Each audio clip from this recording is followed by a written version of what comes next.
Welcome to చిన్నారి విజ్ఞాన ప్రపంచం. ఊసరవెల్లి రంగులు ఎలా మారుస్తుంది? తానున్న పరిసరాలకి అనుగుణంగా ఊసరవెల్లి తన శరీరపు రంగు మారుస్తుందని అందరూ వినే ఉంటారు. నిజమే. దాని శరీరం ఆకుపచ్చ, నలుపు, పసుపు చుక్కలు వగైరా రంగులలోకి మారుతూ ఉంటుంది.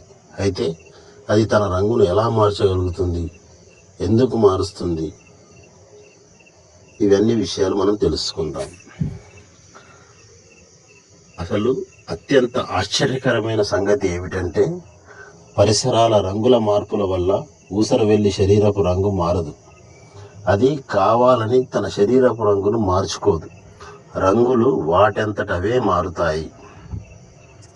అసలు రహస్యం ఏమిటంటే, ఊసరవెల్లి చర్మానికి ఏ రంగు లేదు.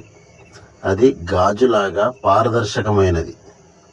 ఆ చర్మం లోపల పసుపు, నలుపు, ఎరుపు రంగుల చుక్కలు గల 3 పొరలు ఉన్నాయి. ఈ చుక్కలు సంకోచ వ్యాకోచాలు పొందినప్పుడు దాని శరీరపు రంగు మారినట్లు కనిపిస్తుంది. అయితే ఆ చుక్కలు పెద్దవి, చిన్నవి అవడానికి కారణం ఏమిటి? ఊసరవెల్లికి కోపం, భయం వంటి అనుభూతులు కలిగినప్పుడు నాడుల ద్వారా రంగు చుక్కలకు వార్తలు అంది దానికి అనుగుణంగా వాటి సైజులలో తగు మార్పులు వస్తాయి.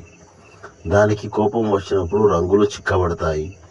భయం కలిగినప్పుడు లేత రంగులు, పసుపు చుక్కలు ఏర్పడతాయి. అంతేకాక బయట వెలుగులో మార్పు వచ్చినప్పుడల్లా ఊసరవెల్లి రంగులు మారుతాయి. సూర్యకాంతి అధికంగా ఉంటే నల్ల రంగు, వెలుగు తగ్గినప్పుడు లేత రంగు మీద పసుపు చుక్కలు ఏర్పడతాయి.